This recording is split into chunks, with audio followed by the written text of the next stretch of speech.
In the summer of 1892, 4 letters arrived at the Boston Police Department, each containing a single playing card, the Queen of Hearts, and nothing else. By 1895, these mysterious cards would become known as death notices, in what newspapers would later call the Queen of Hearts murders.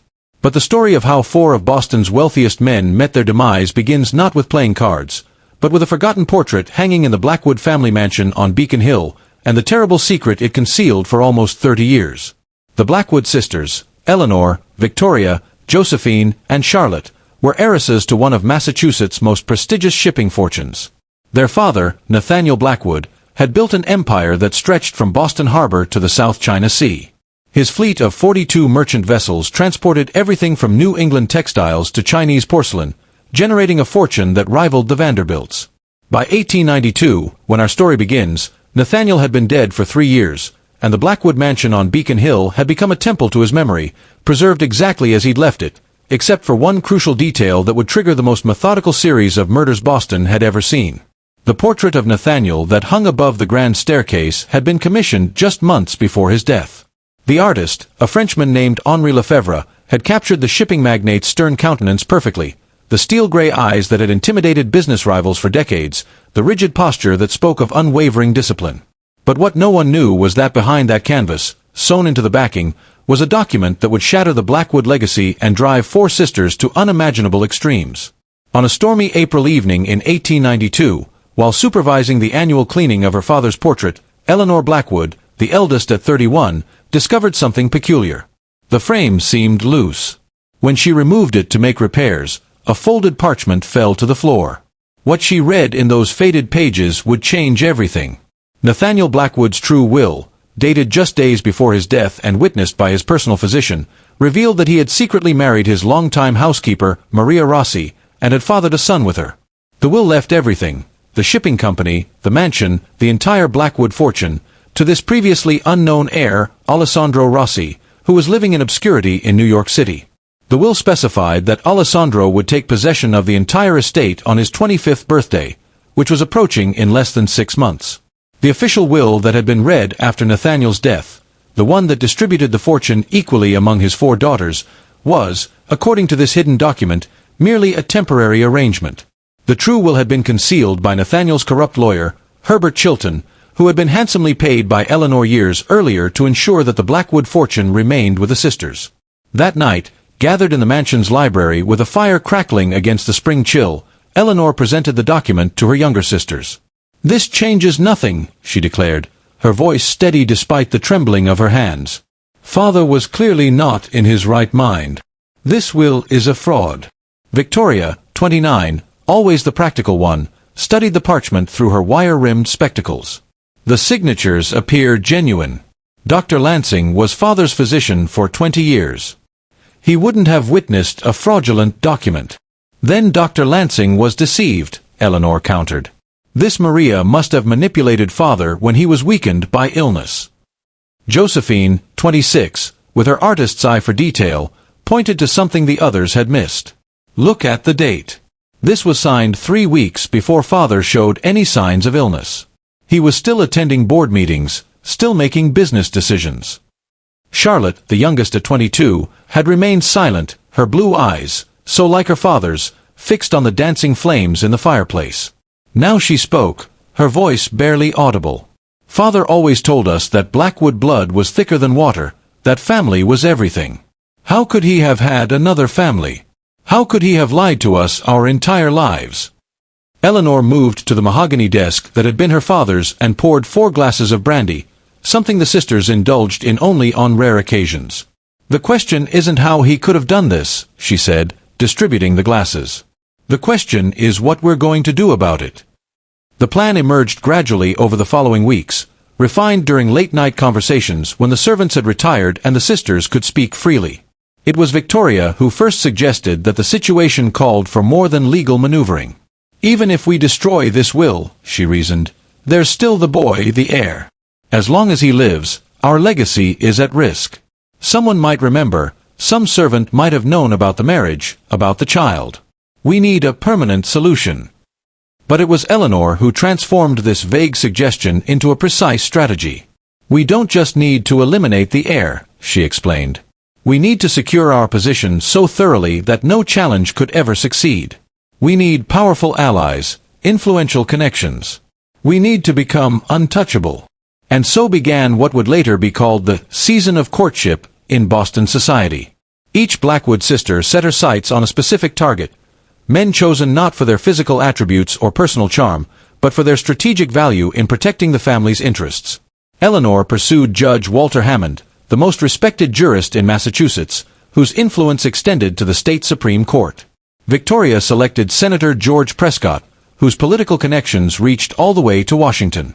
Josephine focused on Police Commissioner Edward Holloway, who controlled law enforcement throughout Boston. And Charlotte, with her innocent beauty, was assigned the most challenging target of all, District Attorney Thomas Caldwell, whose office would be responsible for investigating any suspicious deaths. The courtships proceeded with remarkable efficiency. By September 1892, all four Blackwood sisters were engaged to be married, an unprecedented social phenomenon that Boston newspapers celebrated as the Blackwood Bridal Bonanza. What these articles failed to mention was that each engagement had been achieved through a careful campaign of manipulation, tailored to each man's specific vulnerabilities. Judge Hammond, a widower of 12 years, had been seduced by Eleanor's apparent interest in legal theory and her willingness to listen to his lengthy dissertations on judicial philosophy. Senator Prescott, vain and insecure despite his public confidence, had succumbed to Victoria's expert flattery and her strategic deployment of family connections to advance his political ambitions.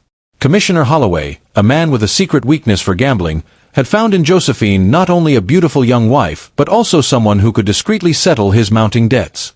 And District Attorney Caldwell, whose previous romantic disappointments had left him wary of fortune hunters, was completely disarmed by Charlotte's seeming naivety and genuine admiration. The weddings took place over 4 consecutive weekends in October 1892, lavish affairs that reinforced the Blackwood sisters' social prominence. Each ceremony featured identical floral arrangements of white roses and lilies, innocence and death combined in a symbolic gesture that none of the guests recognized but which gave the sisters a private satisfaction. With their strategic marriages secured, the sisters moved to the next phase of their plan, the elimination of Alessandro Rossi, the true Blackwood heir. Eleanor had hired private investigators to locate him in New York, where he worked as a clerk in a law office, unaware of his true parentage or the fortune that should have been his. The sisters debated various methods of elimination before settling on a plan that would remove any suspicion from themselves. Victoria, with her connections through Senator Prescott, arranged for Alessandro to be offered a position with a Boston law firm, bringing him conveniently within their reach. The young man, ambitious and eager to advance his career, accepted immediately. He arrived in Boston in November 1892, taking lodgings in a respectable boarding house near the law offices, completely unaware that his movements were being carefully monitored by the sisters' network of paid informants. The first death occurred on December 12, 1892. Alessandro Rossi was found dead in his boarding house room, apparently the victim of a robbery gone wrong. His throat had been cut, and his few possessions scattered as if searched by an intruder. The police investigation, subtly influenced by Commissioner Holloway at Josephine's request, quickly concluded that Rossi had surprised a burglar and paid with his life. The case was officially closed within a week, and Alessandro was buried in an unmarked grave in a pauper cemetery, his true identity, and his claim to the Blackwood fortune, forever erased. With the true heir eliminated, the sisters might have been content to enjoy their strategic marriages and secured fortune. But Eleanor, ever vigilant, recognized a new threat. The men they had married were not simply tools to be used and discarded. They were potential witnesses to the sisters' conspiracy. More dangerously, they had their own ambitions and independence. As long as they lived, the Blackwood sisters would never have complete control over their destiny. And so began the second phase of the conspiracy, what historians would later call the Widows of Beacon Hill case, but which the sisters themselves referred to in their private correspondence as the necessary sacrifices. The first target was Judge Walter Hammond. Eleanor had been a model wife for 6 months, supporting her husband's career, hosting dinner parties for influential colleagues, and creating the impression of a perfect marriage. But she had also been studying Hammond's habits with scientific precision, identifying patterns and vulnerabilities that could be exploited. Hammond suffered from a heart condition that he kept secret from all but his personal physician, fearing it might be used to force his retirement from the bench. Eleanor obtained the judge's medication, Digitalis, prescribed to regulate his heartbeat, and over several weeks, gradually increased the dosage in his evening tea. On June 15, 1893, Judge Hammond suffered what appeared to be a massive heart attack while working late in his study. By the time his body was discovered the following morning by his valet, Eleanor had already destroyed all evidence of her manipulation of his medication and had prepared herself to play the role of the devastated widow. The funeral was attended by the most prominent figures in Massachusetts society and politics. Eleanor's grief appeared so genuine that several observers later commented on her collapse at the graveside, a performance that she had practiced for hours in front of her bedroom mirror. The second death followed 4 months later. Senator George Prescott was found dead at the bottom of the grand staircase in his Beacon Hill home on October 22, 1893. The official cause of death was a broken neck resulting from a fall, likely caused by the senator's habit of having several brandies before retiring. What the investigation failed to uncover was that Victoria had carefully waxed the top 3 stairs that evening, creating an invisible hazard that guaranteed her husband's fatal descent. Victoria's performance as the grieving widow was, if possible, even more convincing than Eleanor's had been. She used her position as the senator's widow to secure a place on several charitable boards, building an independent power base that would serve her well in the years to come. The third death was more elaborate, befitting Josephine's artistic temperament. Police Commissioner Edward Holloway was an enthusiastic sailor who kept a small yacht in Boston Harbor. On July 7, 1894, he took his boat out for a solo excursion, against Josephine's apparent protests that the weather looked threatening. His body washed ashore 3 days later, the victim of an apparent drowning after his boat capsized in a sudden squall. What the investigation didn't reveal was that Josephine had commissioned a master carpenter to modify the yacht's keel, creating a fatal flaw that would cause the vessel to take on water and eventually sink when subjected to rough conditions. She had also bribed the harbor weather reporter to suppress warnings of the approaching storm, ensuring that Holloway would sail into danger without preparation. Josephine's grief was more restrained than her sister's, befitting the slightly bohemian personality she had cultivated. She retired from society briefly, then re-emerged as the patron of a new art gallery dedicated to her husband's memory, a gallery that would become her personal fiefdom and a center for Boston's cultural elite. The final death was the most challenging, both in execution and in its emotional impact on the perpetrator. Charlotte, the youngest Blackwood sister, had committed to the conspiracy out of family loyalty, but she had made the tactical error of actually falling in love with District Attorney Thomas Caldwell. His kindness, his principles, his genuine affection for her, all these had broken through her carefully constructed facade, creating real emotional attachment. Nevertheless, the plan required completion. On December 2, 1894, Thomas Caldwell died of apparent food poisoning after a private dinner with his wife. Charlotte had prepared his favorite meal herself, dismissing the servants for the evening to create an intimate atmosphere. The poison she used, extracted from castor beans and administered in his wine, produced symptoms similar to severe food poisoning, leading the examining physician to conclude that Caldwell had succumbed to contaminated oysters. Charlotte's grief was not entirely performance. At the funeral, her sisters exchanged concerned glances as her sobs became increasingly hysterical. In the months that followed, she withdrew from society completely, taking rooms at the Blackwood mansion and refusing all visitors except her sisters. By early 1895, all 4 Blackwood sisters were widows, each having inherited her husband's fortune and position. Eleanor controlled a substantial portion of the Massachusetts judicial system through connections established during her marriage. Victoria had parlayed her status as a senator's widow into significant political influence. Josephine dominated Boston's cultural institutions. And Charlotte, once she emerged from her grief, found herself the inheritor of not only Caldwell's considerable fortune, but also a network of legal connections that would prove invaluable in protecting the family from future threats. The sisters had achieved their goal. The Blackwood fortune was secure, their social position unassailable, their future seemingly guaranteed. They might have continued indefinitely as the power behind Boston's throne, for widows whose combined influence exceeded that of any man in Massachusetts. But there was one factor they hadn't anticipated: guilt. Charlotte, already emotionally compromised by her genuine feelings for Caldwell, began experiencing nightmares and episodes of hysteria. She started keeping a journal, documenting not only her emotional state but also, catastrophically, the details of the sisters' conspiracy, from the discovery of the secret will to the methodical elimination of their husbands. Victoria discovered the journal in April 1895, when Charlotte's behavior had become increasingly erratic.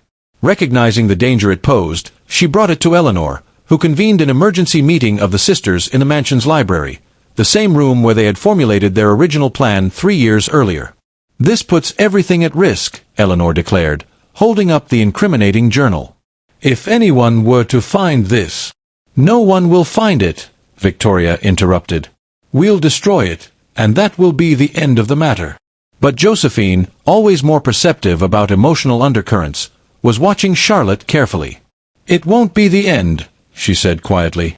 "Will it, Charlotte? You've told someone."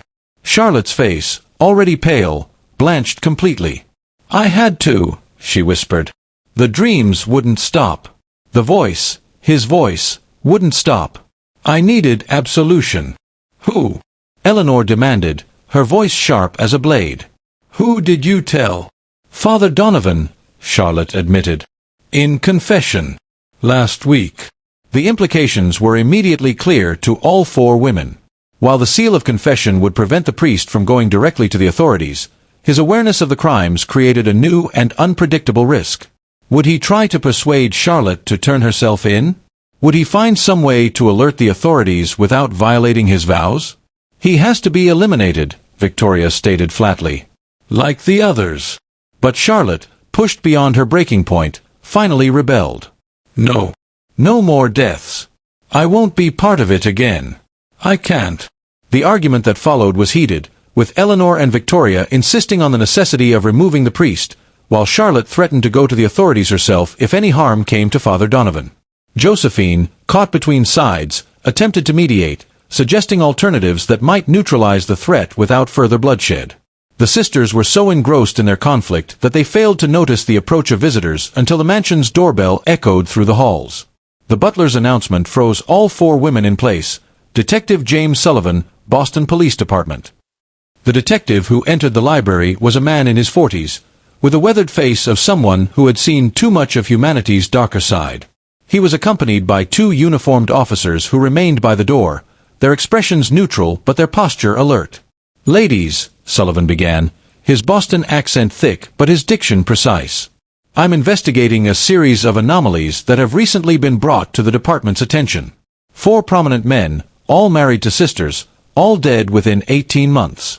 That's quite a remarkable coincidence, wouldn't you agree?" Eleanor, always the family spokesperson, adopted an expression of dignified offense. "Detective, my sisters and I have endured unimaginable tragedy. To suggest that these personal losses are somehow connected or suspicious is both cruel and absurd." Sullivan nodded, seemingly sympathetic. "I understand your position, Mrs. Hammond. But you see, coincidences tend to make detectives curious. And when we get curious, we start looking more closely at the evidence." He withdrew a small notebook from his coat pocket. Judge Hammond's heart condition was well managed according to his physician, yet he died of a massive attack. Senator Prescott, known for his steady habits and caution, somehow slipped on his own staircase. Commissioner Holloway, an experienced sailor, drowned when his meticulously maintained yacht unexpectedly sank. And District Attorney Caldwell died from food poisoning after dining exclusively at home. Sullivan looked up from his notes, his gaze moving from sister to sister. Taken individually, each death has a reasonable explanation. Viewed collectively, they form a pattern that demands investigation. Charlotte, her nerves already frayed, burst into tears. Josephine moved to comfort her, shooting a warning glance at the detective. "You see what you're doing? Haven't we suffered enough without being subjected to these baseless insinuations?" But Sullivan wasn't finished. From another pocket, he produced a small envelope and carefully removed its contents, a playing card, the Queen of Hearts. This was found among Father Donovan's possessions after he reported receiving anonymous threats. He was quite concerned, especially given the similar cards sent to the police department last year. Victoria's face remained impassive, but her knuckles whitened as she gripped the arm of her chair. "I fail to see what playing cards have to do with our family's tragedies." "Perhaps nothing," Sullivan admitted. But Father Donovan seemed to think they might be connected to some information he recently received, information he felt might be relevant to our ongoing investigations. At this, Charlotte rose suddenly, swaying slightly. "I need air," she gasped, moving toward the door. The officers stepped aside to let her pass, but Sullivan's voice stopped her. "Mrs. Caldwell, I'd advise against leaving the city in the near future. In fact, that applies to all of you ladies. We'll have additional questions as our investigation proceeds." After the police departed, the sisters confronted the new reality of their situation. Their carefully constructed facade was cracking, and the consequences of their actions were finally catching up to them. "Charlotte has doomed us all," Victoria declared, pacing the library like a caged tigress. "First the priest, now the police. It's only a matter of time before everything unravels." "We could still leave," Josephine suggested. "Europe, perhaps. We have the resources to establish new identities, new lives." Eleanor shook her head. "Running would be an admission of guilt. We need to stand firm, present a united front. Without concrete evidence, they can't touch us." But the evidence existed, and it was more damning than Eleanor realized. Charlotte's journal, which had been left on a side table during the confrontation with Detective Sullivan, was gone. Whether taken by Charlotte herself or cleverly pocketed by the detective during the confusion remained unclear. The following weeks saw the carefully constructed world of the Blackwood sisters begin to disintegrate. Charlotte disappeared entirely, leaving a note that said only, "I've gone to make amends. Forgive me if you can." Whether this meant suicide, confession to the authorities, or something else entirely, her sisters couldn't determine. Detective Sullivan continued his investigation, interviewing servants, associates, and friends of the deceased husbands. With each interview, the circle tightened around the remaining sisters. Evidence that had been overlooked or suppressed during the original death investigations was re-examined. The modified keel of Commissioner Holloway's yacht was discovered in a boathouse storage area. A servant in the Hammond household recalled Eleanor's unusual interest in her husband's medication. A groundskeeper at the Prescott estate remembered Victoria asking detailed questions about removing wax from hardwood floors the day after her husband's death. On May 15, 1895, arrest warrants were issued for Eleanor, Victoria, and Josephine Blackwood. But when police arrived at the Beacon Hill mansion to serve the warrants, they found the house empty except for the servants. The Blackwood sisters had vanished. The manhunt that followed became one of the largest in Massachusetts history. Reports placed the sisters on a steamer bound for Europe, on a train heading west, on a private yacht sailing for the Caribbean. The truth, when it finally emerged, was both simpler and more tragic. Charlotte Blackwood was found in a small convent outside Boston, where she had sought sanctuary while providing authorities with a complete confession and the location of her missing journal. Victoria was apprehended at a New York harbor, attempting to board a ship bound for France using a false identity. Josephine surrendered voluntarily after a week in hiding, walking into the Boston Police Department with her head held high and requesting to speak with Detective Sullivan. Eleanor, the architect of the entire conspiracy, was never captured alive. Her body was discovered in the hidden cellar room beneath the Blackwood mansion, where Nathaniel had conducted his most private business dealings. She had taken poison, the same extract of castor beans that Charlotte had used to eliminate District Attorney Caldwell. Beside her body was a letter addressed to her sisters, containing just one line, "Remember that everything I did was for our family." The trial of Victoria and Josephine Blackwood became the sensation of 1895, with newspapers across the country reporting every detail of what they called the conspiracy of widows. Charlotte, in exchange for her cooperation, received a lesser sentence of 10 years. Victoria and Josephine were convicted of multiple murders and sentenced to life imprisonment. They served their sentences in separate facilities, never to see each other again. The Blackwood fortune, tainted by blood and betrayal, was largely consumed by legal fees, restitution to the victims' families, and claims from distant relatives. The mansion on Beacon Hill stood empty for decades, regarded by locals as cursed ground, before finally being converted into a small museum dedicated to Boston's maritime history, an ironically appropriate fate given Nathaniel Blackwood's original source of wealth. As for Alessandro Rossi, the true heir whose murder had initiated the entire tragic sequence, a final twist emerged during the trial. The young man killed in the boarding house had not been Nathaniel's son at all, but a completely unrelated clerk who had the misfortune to share a name with the real Alessandro. The actual heir, as it turned out, had died of natural causes in Italy years earlier, making the sisters' elaborate conspiracy not only criminal but ultimately unnecessary. The case of the Blackwood sisters entered American criminal history as a cautionary tale about the corrupting power of wealth and the dangerous lengths to which people will go to preserve their status and privilege. The four Queens of Hearts remained in police evidence for years, eventually finding their way to the Boston Crime Museum, where they're displayed alongside Charlotte's journal and a portrait of four beautiful young women whose ambition led them down a path of destruction that consumed not only their victims but ultimately themselves. If this story of wealth, deception, and methodical murder has captivated you, hit the like button and share with a friend who appreciates dark historical mysteries.